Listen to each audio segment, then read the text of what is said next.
अशोक वाघमरे, जो कुछ दिन पहले तक मन्नू का दोस्त बना हुआ था, उसकी हेल्प से सिकंदर जैसे गुंडे को अरेस्ट कर चुका था, वही अब मन्नू को हथकड़ी लगा रहा था। मन्नू पता नहीं किस ओवर कॉन्फिडेंस का मारा हुआ था कि पैसे होते हुए भी वो अशोक के ईगो के साथ खेल रहा था। मिस्टर मनमोहन, तुम्हें बहुत शौक है ना कोर्ट केस देखने का? अब कोर्ट में ही मिलेंगे। मन्नू के चेहरे से स्माइल हट ही नहीं रही थी। वो सुहाना की माँ से बोला, मेरा केस तो फर्जी है, ये साहब मुझे 2 घंटे से ज्यादा अरेस्ट नहीं कर पाएंगे। पर मोहतरमा, तुम एक बात जान लो, अभी मैं 1 लाख दे रहा हूँ। अगर केस फाइल हो गया तो वकील कितने लाख लेगा इसका हिसाब भी नहीं कर पाओगी। चुप, बिल्कुल चुप। अब ला, इसको अंदर ले जा। मन्नू बहुत ध्यान से सुहाना की माँ के चेहरा देख रहा था। उसके माथे पर शिकन साफ नजर आ रही थी। इससे पहले कि हवलदार आता, मोटी औरत कॉम्प्रोमाइज पर उतर आई। अरे रहने दो इंस्पेक्टर, तुम्हारे चक्कर में पड़े तो हमें भुगतना पड़ेगा। ए भैया, तू 1 लाख मुझे दे, मैं ये केस फेस करूंगी ही नहीं। अशोक भौचक्का होकर मोटी औरत का मुंह देखने लगा। फिर उसने मन्नू को घूरा। अगर मुझे कुछ नहीं मिला ना, तो मुंबई में चैन से जीने नहीं दूंगा। वैसे तो मैं मुंबई में जीना चाहता भी नहीं हूँ, ये शहर मुझे रास नहीं आया। बट इट्स ओके, तुम्हें 50,000 दूंगा कैश। अब हाथ खोलो। 1 लाख से नीचे नहीं लूंगा। इससे आगे कोई मांडवली नहीं मिस्टर मनमोहन। इसके बाद तुम 10 लाख भी बोलोगे ना, तो भी नहीं छोड़ूंगा। पादरा। अरे पर तुम चुप रहो।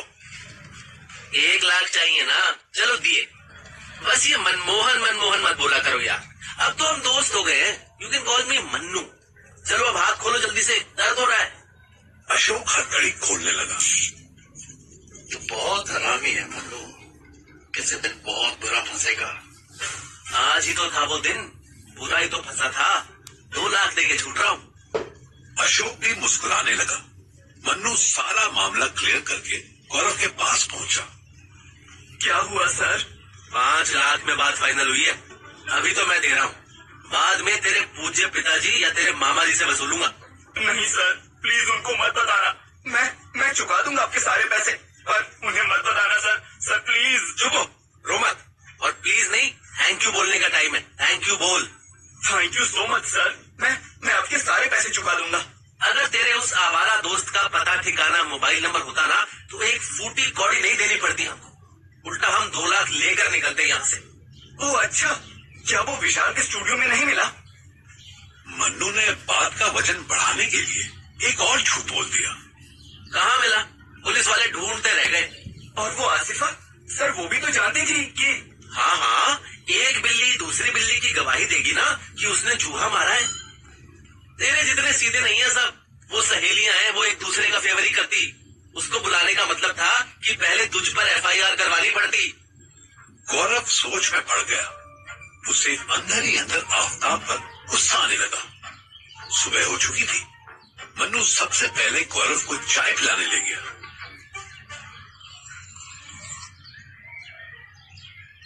आगे बैंड्रा से तुझे दिल्ली की ट्रेन मिल जाएगी। कुछ पैसे तो होंगे तेरे पास। टीटी को खिला पिला के घर निकल। कर लेगा या मैं चलूं साथ? गौरव किसी हारे हुए सोल्जर की तरह फ्रस्ट्रेट होता बोला। अरे नहीं सर, बहुत मदद कर दी आपने। अब मैं कर लूंगा। आपका बहुत बहुत एहसान मुझ पे। गौरव की बदली हुई टोन सुनकर मन्नू ने मोबाइल निकाला और उसकी एक फोटो खींची। ये फोटो उसने रायजादा को भेज दी और एक वॉइस नोट भेज दिया। भांजे को ट्रेन से दिल्ली भेज रहा हूँ। यहाँ तक मेरी रिस्पॉन्सिबिलिटी थी। ये क्यों जेल में था और कैसे बाहर आया, ये किसी से पूछना। कल परसों में रेजिग्नेशन मेल कर दूंगा। गौरव चौंक गया। सर, आपने किसको फोटो भेजी? तेरे मामा को। कल तेरे मामा से बहुत गंदी तू मैं हो गई मेरी। वो गाली बकने लगा तो मैंने भी सुना दी। खैर तो इसकी फिक्र छोड़, मैं चलता हूँ। मुझे और दूसरी बसर सुलटानी है। तू अब ध्यान से दिल्ली जा। तेरा दिल्ली पहुंचना बाय गॉड इतना टफ हो गया। इतना मुश्किल तो शाहरुख का लंदन पहुंचना नहीं था। गौरव के चेहरे पर एक फीकी सी स्माइल आई और गायब हो गई।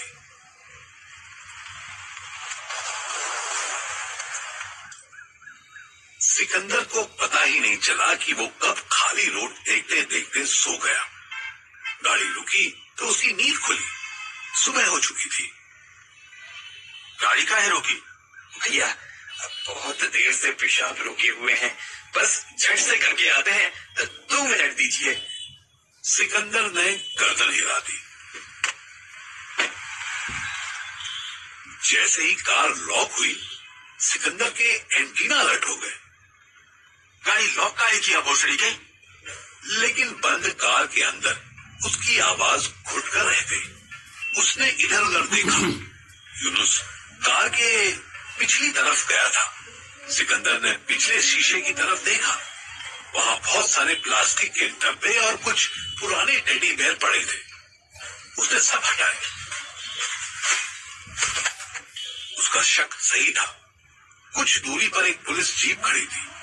यूनुस उसी के पास जा रहा था। मादर चोद, बहन चोद, साला भोसड़ी वाला हमसे चीटिंग करता है। ये पहला मौका था जब सिकंदर को कोई चीट कर रहा था। वो जल्दी से गाड़ी से बाहर निकलने का कोई तरीका ढूंढने लगा।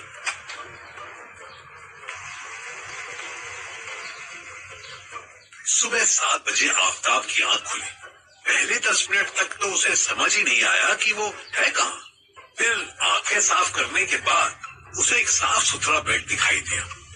बेहतरीन वॉल पेंटिंग दिखाई दी।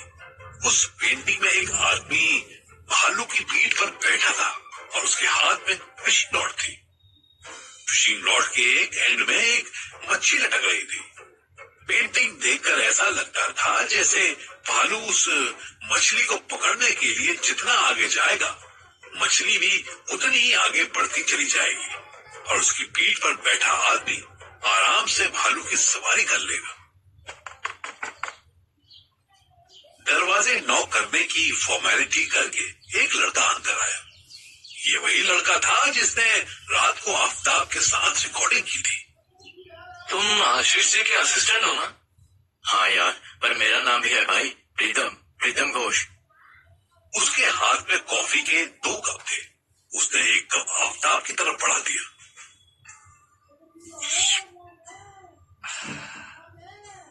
ये रूम इतना सुंदर है, ये रात में दिखाई नहीं। सुंदर तो अपने आशीष भाई हैं, कितना केयर करते हैं वो आर्टिस्ट का। सोच। वही सोच रहा हूँ, सड़क से उठा के स्टार बना रहे हैं। एग्जैक्टली। बॉस बोले तेरे को 5 मूवीज के लिए साइन करने का। साथ साथ एक चांस है कि वो जो फर्स्ट वाला सॉन्ग था ना, वो तू गाएगा। तेरी तो निकल पड़ी साले। यार ये बहुत स्वाद है, मजा आ गया। कौन सी कॉफी है? मद्रास स्पेशल? प्रीतम कंफ्यूज होकर आफताब का मुंह देखने लगा। तू पागल है? मैं तेरे से बात कर रहा हूँ कि तेरे पास 5 सॉन्ग्स वेटिंग के लिए है और एक सॉन्ग तू खुद गाएगा और तुझे कॉफी की पड़ी है। प्रीतम दा, जो हाथ में पहले है उसका टेस्ट लेने दो, आगे की आगे देखेंगे। अजीब है यार, तो इतना बड़ा आदमी तेरे को पूरे साल का काम दे रहा है और तू नखरे ठोक रहा है। अरे पूरे साल का छोड़ो ना दादा, कल जो काम किया था पहले उसका तो फाइनल होने दो। अभी तक गांधी जी के दर्शन नहीं हुए। एक बार उसकी बात हो जाए फिर करते हैं ना साल का, 2 साल का, 10 साल का कॉन्ट्रैक्ट। क्यों? प्रीतम ने फिर उसे घूर के देखा और बाहर जाने लगा। कॉफी पी और फ्रेश होकर 30 मिनट में नीचे मिल। 10 साल का कॉन्ट्रैक्ट करेगा बेंच। प्रीतम के जाते ही आफताब गाने लगा। ये दुनिया पीतल दे, ये दुनिया पीतल दे। सुबह 8 बजे गौरव बांद्रा रेलवे स्टेशन पर खड़ा था। उसके हाथ में एक जनरल टिकट था। उसने क्योरा पर चेक किया था कि जनरल टिकट लेकर अगर आप एसी डब्बे में चढ़ जाओ तो शायद टीटी आपसे कम पैसे लेगी। उसका फोन बजा। आसिफा का कॉल था। उसने तुरंत उठाया और चिल्लाने लगा। क्या यार, कैसी फ्रेंड है तेरी? कितना परेशान किया उसने मुझे। तुझे पता है मैं पूरी रात पुलिस से। क्या कि आसिफा रो रही थी। उसको समझ नहीं आया। अरे आसिफा, तू क्यों रोती है? बैंड तो उस कमीनी कुत्ती सुहाना ने मेरी बजाई है, लेकिन तू क्यों रो रही है यार? वो तेरा दोस्त आफ्ताब। अरे हुआ क्या उसको? कोई टेंशन है क्या? वो है कहाँ ये बता। नहीं, पहले ये बता कि तू कहाँ पे है। कुछ नहीं हुआ, तू बोलने दे तो कुछ बताओ ना। अरे तू रोना बंद करे तब तो मैं कुछ बोलूँ ना। जब से कॉल की तब से पैर लगा रखी है। बता जल्दी क्या हुआ। वो आफ्ताब को ना उन्होंने 5 सॉन्ग्स दे दिए हैं लिखने को। अरे वाह, ये तो अच्छी न्यूज है यार। लेकिन तू रो क्यों रही है? ओह अच्छा, कहीं ये हैप्पी वाले आंसू तो नहीं है ना? नहीं, उन्होंने मेरा सॉन्ग भी उसी को दे दिया है। मुझसे बोल दिया कि मैं नेक्स्ट टाइम किसी और एल्बम में। इसकी माँ का झोपड़ा। अरे उन्होंने 5 गाने दिए तो क्या ये तो मना कर सकता था ना? तू बात करती उससे या फिर मुझे बता दी। सुअर कहीं का है कहाँ वो? मैं समझाता हूँ ना उसे। जिसने जॉब दिलवाई उसी की जॉब खा गया साला। कोई नहीं, छोड़ यार।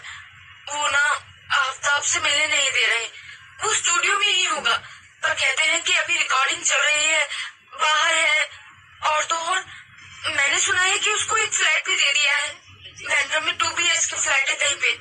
कहाँ है ये नहीं बताया। क्या इसकी ऐसी की तैसी? वो बोलते हैं ना एहसान फरामोश। फरामोश? क्या? फरामोश, एहसान फरामोश कहते हैं उसे। अरे हाँ, व्हाटएवर कहते हैं उसे। और किया तो साले ने चीटर वाला काम है ना। मैं बताता हूँ उसको। तू है कहाँ अभी? क्या अभी? मैं तो बैंड्रा स्टेशन में हूँ, दिल्ली की ट्रेन पकड़ने वाला हूँ। तो कैसे बताएगा उसे? क्या बताएगा? सपने में डांटेगा? उसके पास मोबाइल तो है नहीं, तो मुंबई से जा ही रहा है। वो कैसे बताएगा? हाँ यार, ये तो मैंने सोचा ही नहीं। एक काम करता हूँ, अभी दिल्ली जाता हूँ क्योंकि मेरी मम्मा बहुत परेशान है। और फिर उनसे मिलने के 2 दिन बाद फिर आता हूँ इसकी ऐसी तैसी करने। ठीक है, ये प्लान कैसा रहेगा? हाँ क्यों नहीं। खुदा हाफिज।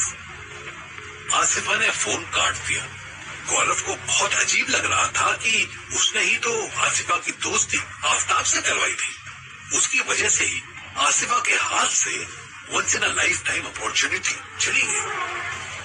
पर उसकी फ्रेंड की वजह से मेरी भी तो ऐसी तैसी हुई ना। मैं भी तो कह सकता था। गौरव की ट्रेन प्लेटफॉर्म पर आ चुकी थी। 3rd AC का कोच उसके मुंह के सामने ही लगा था। वो ट्रेन में घुसा तो उसे बहुत सारी बर्थ खाली दिखी। उसके दिल में कुछ अजीब सा होने लगा। वो समझ नहीं पाया कि ये कैसी फीलिंग है। 2 मिनट बाद ही वो ट्रेन से उतरा और उसने जनरल टिकट फाड़ दी।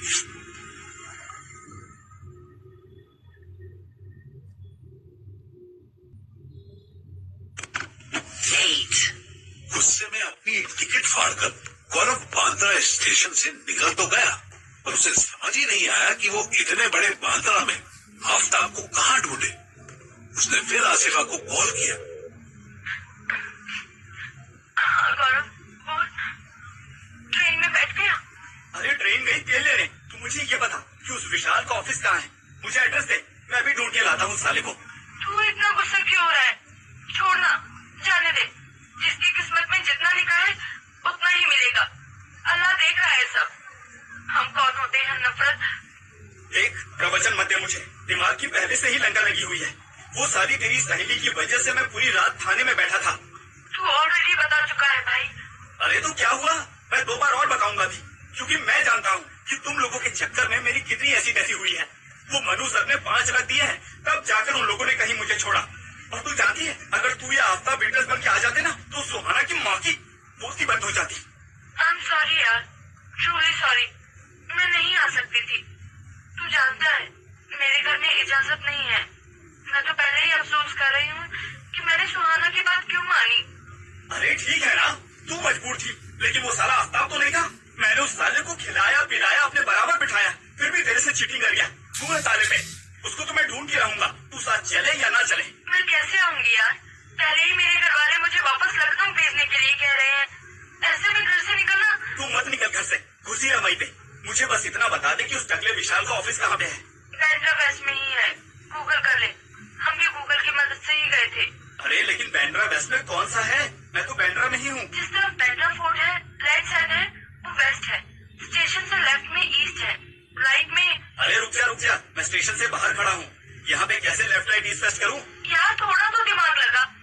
जिधर सनसेट होता है उधर वेस्ट होता है, उधर इसी है, समुद्र है समुद्र। बिल्कुल ही ढक्कन हो गई है तू। अरे अभी तो सुबह हुई है।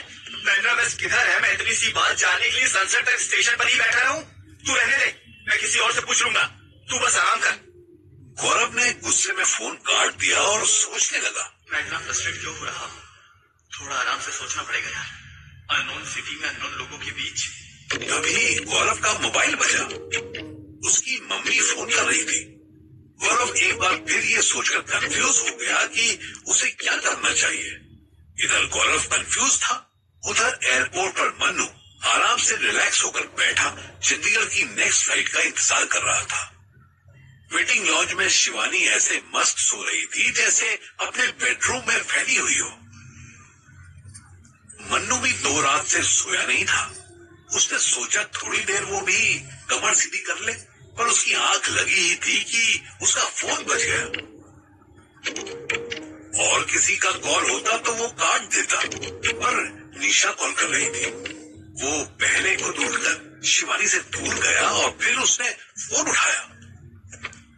कैसी है निशु? आज सुबह सवेरे फोन किया? तू अंबारी कब आ रहा है? तू बता, जब कहेगी आ जाऊंगा। हुक्म कर। ड्रामे ना कर यार, सीरियस मैटर है, आज ही आ जा। बता तो क्या हुआ? मेरे बापू ने कुछ कहा क्या? नहीं, तू आ जा बस, मैं फिर बताती हूँ तुझे। फोन पे करने वाली गल नहीं है। यार फोन बात करने के लिए तो होता है। बता दे, बात का कोई सिरा दे दे, कोई फर्स्ट पॉइंट तो बता ना। नहीं बोला ना, भरोसा कर, यहाँ आ और अकेले आ, फिर बताती हूँ। बल्कि घर ना आ, बाहर मिल पहले। तू क्या खिसिला रही है मुझ पे? मैं पहले ही 10 प्रॉब्लम्स में सफर कर रहा हूँ। मुझे सीधे से बता क्या बात है। सीधी सी बात ये है माया वे कि मैं प्रेग्नेंट हो गई हूँ। अब तो आएगा। ओहो, बधाई फिर तो। लेकिन अभी क्यों आऊंगा? तेरी गोद भराई में आऊंगा ना। वैसे पापा कौन है इसका? तू भी ना मुझे कह रही थी ड्रामे न कर, और खुद कर रही है। तो सीधे से बता क्या बात है।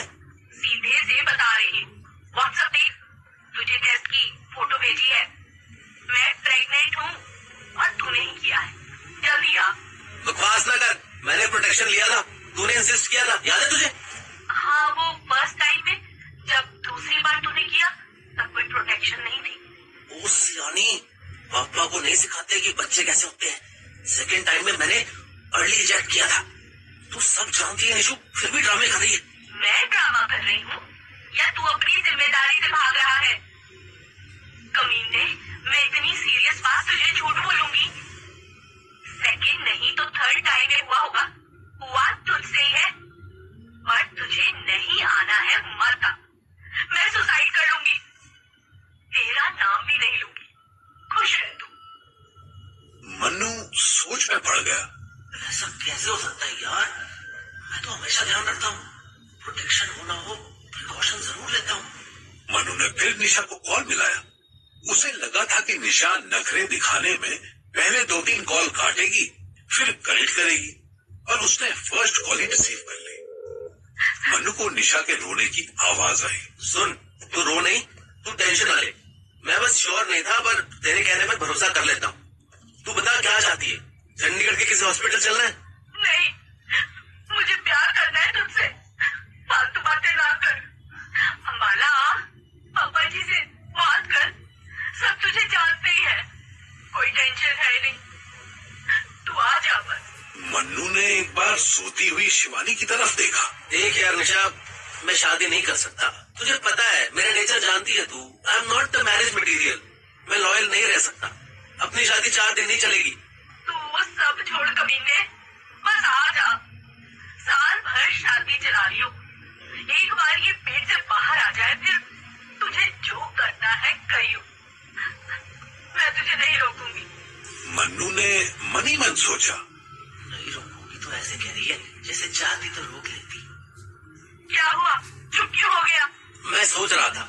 सुन, मैं अंबाला आ रहा हूँ, बापू ने बुलाया तो आना ही पड़ेगा। तू उसके बाद मेरे साथ चेकअप कराने तो चल। एक हेल्थ चेकअप तो मैंडेटरी है। अच्छा, ऐसा? तू कुछ गड़बड़ तो नहीं करेगा ना? कैसी गड़बड़? तू वहाँ चेकअप के बहाने ले जाके फिर साफ सफाई करवा देगा। बेवकूफ है क्या? कुछ भी बोलती है। रुक, मैं आता हूँ। मन्नू ने फोन कट किया और शिवानी के पास जाकर बैठ गया। उसकी फ्लाइट में अभी 2 घंटे बाकी थे। उसकी पीठ में दर्द हो रहा था, पर आंखों से नींद उड़ चुकी थी। लॉक्ड कार के अंदर फंसे सिकंदर की नींद भी उड़ चुकी थी। उसके पीछे पुलिस जीप थी और उसके भरोसे का आदमी उसी पुलिस के पास जाकर कुछ बात कर रहा था। सिकंदर हमेशा होशियार रहने वाला आदमी था। ये पहली बार हो रहा था कि उसके किसी आदमी ने उसे धोखा दिया था। सिकंदर जल्दी से ड्राइविंग सीट पर आया और डैशबोर्ड से कोई स्क्रू ड्राइवर या उससे मिलती जुलती चीज ढूंढने लगा। फिर उसे याद आया कि उसके पास तो एक चाकू था। सिकंदर ने इग्निशन के अंदर चाकू घुसाने की कोशिश की, पर इतनी लिमिटेड जगह में वो पूरी ताकत नहीं लगा पा रहा था। उसने पीछे मुड़कर देखा, पुलिस जीप इसी गाड़ी के पास आ रही थी। माता चोद, खुल जा! एक के बाद एक चाकू मारने के बाद भी इग्निशन पर स्क्रैच तो पड़ गया, लेकिन वो टूटा नहीं। जीप बिल्कुल पास आ चुकी थी। सिकंदर जितना पॉसिबल था उतना अगले डैशबोर्ड के नीचे झुक गया और उसने ऊपर से अपने कंबल डाल दिया। कार के बाहर यूनुस भी 2 पुलिस वालों के साथ खड़ा था। उनमें से एक पुलिस वाले ने कंधे पर 2 स्टार लगाए हुए थे। यूनुस की निगाह ऑटोमेटिकली पिछली सीट पर गई और पिछली सीट तो खाली थी। सर जी, यही था, कसम से कह रहे हैं, यही था, बिल्कुल जान कसम, यही बैठा था। गाड़ी लॉक है, कहाँ चला गया? ओ भाई देख, कहीं साइलेंसर से तो बाहर नहीं निकल गया। नहीं सर, वो खुद बोला 10 लाख का इनाम है अमृतसर पे। अच्छा, कोई कुछ भी बोल देगा तो तू मार देगा। वो बहन जो खुद को मुकेश अंबानी बताता तो तू मार देता है। सर जी, अगर उसके सिर पे इनाम नहीं था तो भागा क्यों? चुप चुप कर थोड़ा। युवा के देख, ये पड़ा है। तूने सीट के नीचे कोई सामान रखा था क्या? यूनुस तुरंत अलर्ट हुआ। नहीं जी, मैं तो खुद ही बैठा था इधर।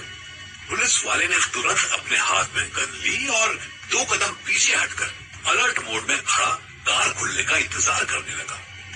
गाड़ी का दरवाजा खुलते ही सिकंदर ने एक गहरी सांस ली और किसी फुर्तीले शेर की तरह यूनुस बेग को दबोच लिया और उसकी गर्दन पर चाकू लगा दिया। हमें छोड़ दो।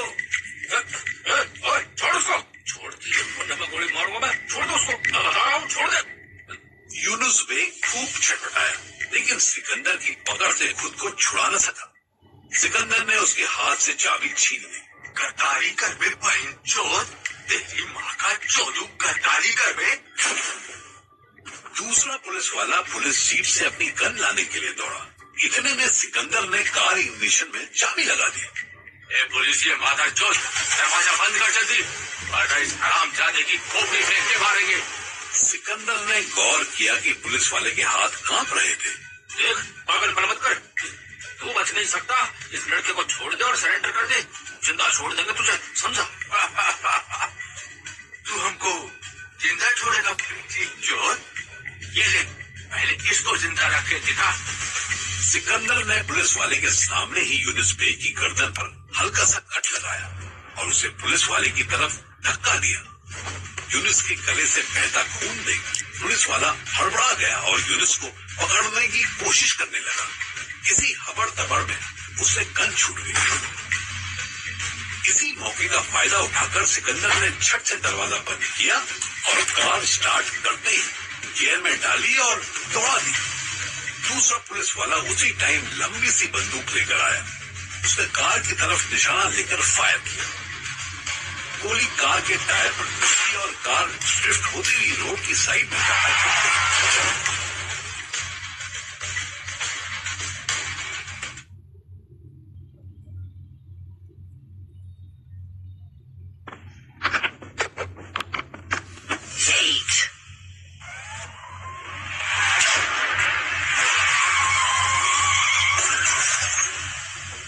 दूसरे पुलिस वाले की गोली सिकंदर की कार के टायर पर लगी और कार ड्रिफ्ट होती हुई रोड की साइड पे जाकर रुक गई। कार का इंजन अभी भी चालू था, दोनों पुलिस वाले धीरे धीरे आगे बढ़ रहे थे। यूनुस बेग अपनी गर्दन पकड़कर बैठा खून रोकने की कोशिश कर रहा था। कार चालू थी, उसके इंजन से हल्का हल्का धुआं निकल रहा था। दोनों पुलिस वाले हाथ में गन लेकर कार के बिल्कुल पीछे पहुंच चुके थे कि एक ने वायरलेस ऑन किया। हेलो कंट्रोल रूम, करावली के पास वाले हाईवे पे एक संदिग्ध आदमी पकड़ा गया है। ऐसा लगता है कि कोई गैंगस्टर है। इनाम 10 लाख का हो सकता है। हमें बैकअप और एक 2 वैन चाहिए। हमें अचानक सिकंदर ने कार रिवर्स की। दोनों पुलिस वाले जोर से चिल्लाए। सिकंदर ने बड़ी होशियारी से कार तब रिवर्स की जब दोनों पुलिस वाले बिल्कुल पीछे खड़े थे। दोनों ही हाईवे पर लंबे लेट गए। दोनों के सर से खून निकल रहा था। इनका ऐसा हाल देख यूनुस बेग की टांगें कांपने लगी। वो पुलिस जीप में चढ़ा और उसे स्टार्ट करने की कोशिश करने लगा।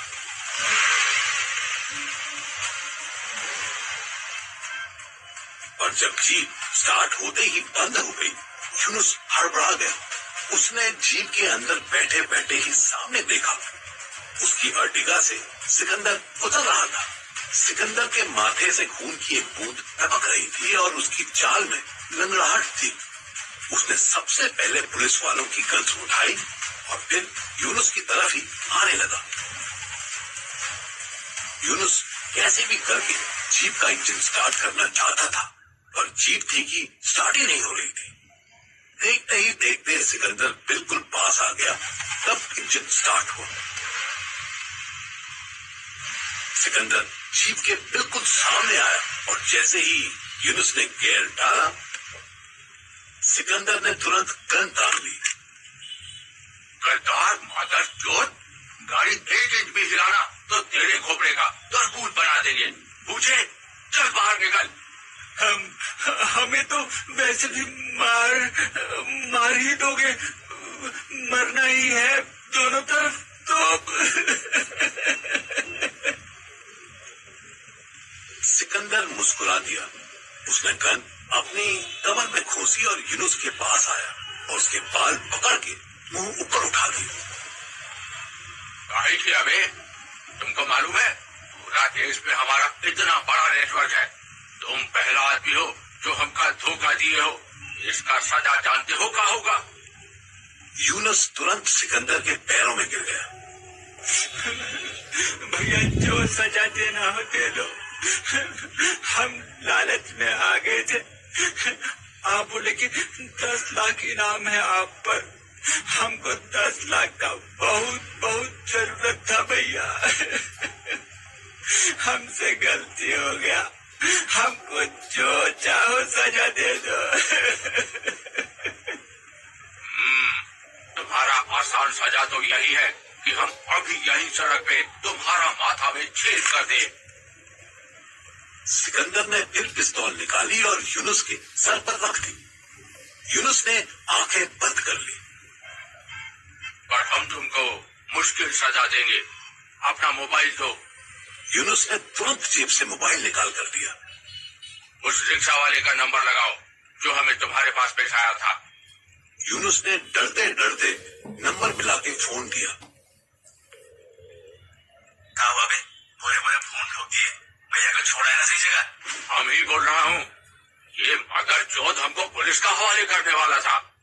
हम पुलिस को ही कुचल दिए, पर हमें इस लालची आदमी से नहीं तुमसे शिकायत है बउआ।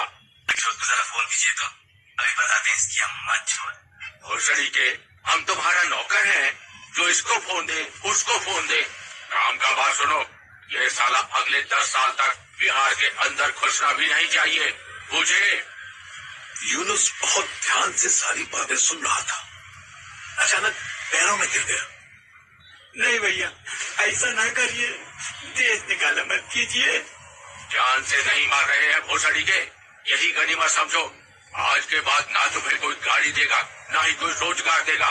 और भोसड़ी वाले अगर बिहार में देख गए ना तो परिवार समेत काट देंगे। पूछे। भैया गलती हो गई भैया। सिकंदर ने उसका कॉलर पकड़ के सड़क पर फेंक दिया। उसकी जेब में जितना पैसा था वो सब छीन लिया और मोबाइल तो उसके पास पहले से ही था।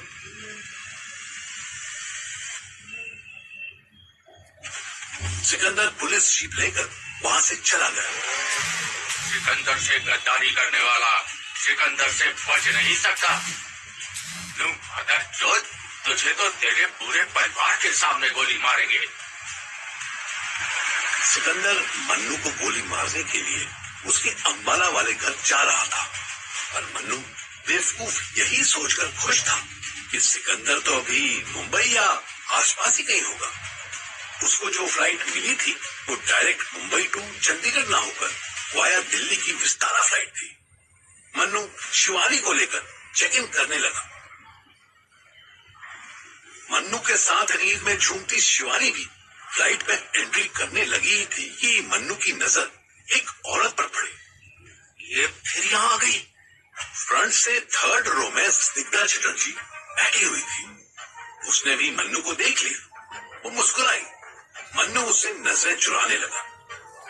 Hello handsome, what a pleasant surprise. Mannu ने ऐसे एक्ट किया जैसे उसने कुछ सुना ही नहीं। उसकी और शिवानी की सीटिंग विंग्स के पास थी। Hey Mannu darling, I am talking to you. What a pleasant surprise. Mannu का नाम सुनते ही शिवानी की आंखें खुली। उसने स्निग्धा को ऊपर से नीचे तक देखा। गर्दन पे टैटू, ब्लॉन्ड बाल और मधुमक्खी की आंखों जैसा चश्मा लगाए Snigdha deep neck skin tight skinny पहनी थी। उसकी बैगी ब्लू जीन्स कई जगह से फटी हुई थी। मन्नू को उसकी मिल्की व्हाइट थाइस नजर आने लगी। शिवानी उसकी तरफ गई। मन्नू ने स्निग्धा को चुप रहने का इशारा किया। स्निग्धा को शिवानी कोई यूजुअल पैसेंजर लग रही थी। Hello, do you know him? What? अभी आपने मन्नू का नाम लिया ना? What a pleasant surprise. आप जानती हो इसे? स्निग्धा मन्नू का मुंह देखने लगी। शिवानी मन्नू की तरफ घूमी। आप जानते हो इस लेडी को? मन्नू ने पहले ना में गर्दन हिलाई, फिर हाँ में हिलाई, फिर ना में गर्दन हिलाई। गर्दन का पेच ढीला हो गया है क्या? हाँ या ना बोलो ना। ऐसे बियर्ड पीसेस क्यों बना रहे हो? शिवानी और मन्नू लोगों का रास्ता रोककर खड़े थे। एयर होस्टेस ने उन्हें टोक दिया। मैम, सर, प्लीज आप अपनी सीट पर बैठ जाएं। ओके, ये भी तुम बोलते क्यों नहीं कि तुम इसे जानते हो या नहीं? और ये आपको डार्लिंग क्यों बोल रही है? मन्नू ने शिवानी का हाथ पकड़कर उसे साइड में करना चाहा तो शिवानी चिल्ला उठी। मुझे खींच क्यों रहे हो? इसे जानते हो या नहीं ये बताओ। सब शांत होकर शिवानी की तरफ देखने लगे। हाँ, जानता हूँ। सीट पर बैठो, बताता हूँ कौन है। शिवानी के ऊपर आज शायद कोई माता चढ़ गई थी। वो स्निग्धा के पास गई और फिर चिल्लाई। Why did you call him darling? हाँ, आपका डार्लिंग है ये? ऐसे नहीं वो मैं I thought कोई और है। मैम, प्लीज, बाकी पैसेंजर्स को प्रॉब्लम हो रही है। शिवानी को तो जैसे और कुछ सुनाई नहीं दे रहा था। कोई और क्या मतलब? और कोई भी है जिसका नाम मन्नू है? एक सेम मन्नू और भी है मुंबई में जिसका फेस मेरी मन्नू जैसा है। सीरियसली? मन्नू फिर शिवानी के कान में फुसफुसाया। Baby, try to understand. Flight में सीन मत क्रिएट करो। She was a client, that's it. Shivani Mannu की तरफ मुड़ गई। सीरियसली? आपकी फीमेल क्लाइंट्स आपको डार्लिंग बुलाती है, वो भी पब्लिक में? ग्रेट। मैम, आपको जो भी बात करनी है प्लीज अपनी सीट पर कीजिए, अदरवाइज हमें आपको फ्लाइट से। गिराफ शिवानी, चलो अपनी सीट पे चलकर बैठो, हम वहां बात करते हैं। शिवानी ने गुस्से से मन्नू की तरफ देखा और आगे निकल गई। हालांकि उसे पता नहीं था कि उसकी सीट्स कौन सी थी। मन्नू ने उसको इशारे से बताया कि विंग्स के ठीक बाहर एक विंडो सीट उसकी थी। शिवानी की आंखों में आंसू आ गए। बेबी, क्या हुआ आपको आज? इतना गुस्सा? आओ मेरे पास, आओ जल्दी से। शिवानी खिड़की से बाहर देख रही थी। उसने जैसे ही मन्नू की तरफ मुंह किया, उसकी रुलाई छूट गई। वो मन्नू से गले लग गई। चाचू की आवाज अभी भी मेरे कान में बजती है। वो बोले थे तेरा मन्नू बहुत बुरा है, गंदा है। मन्नू ने कोई जवाब नहीं दिया, वो बस उसके बाल सहलाता रहा। मेरी तो मजबूरी भी ऐसी है कि मैं आपसे गुस्सा होकर भी आपके पास ही आती हूँ। कोई है ही नहीं मेरा, किसी को दोस्त भी नहीं बनाया मैंने, बस आपके चारों ओर ही कबूतरी की तरह घूमती रहती हूँ। आप जो कहते हो मान लेती हूँ, आप जहाँ कहते हो चल देती हूँ। मन्नू ने उसके आंसू पोंछने शुरू कर दिए। शांत हो जाओ बेबी, मैं हूं आपके साथ, डोंट वरी। आप तो वो मुझे पता है, पर ये चुड़ैल कौन थी जो जबरदस्ती आपको डार्लिंग कह रही थी?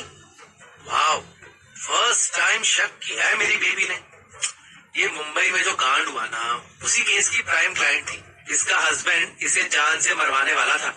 तुम्हारे पूज्य चाचा जी ही इसका गला दबा रहे थे, बट फॉर्चुनेटली मैं अपने एक इंस्पेक्टर दोस्त के साथ फ्लैट पर पहुंच गया और इसको बचा लिया। बस तब से एहसान मानती है मेरा। आई बड़ी, एहसान नहीं मानती, आपको डार्लिंग मानती है अपना।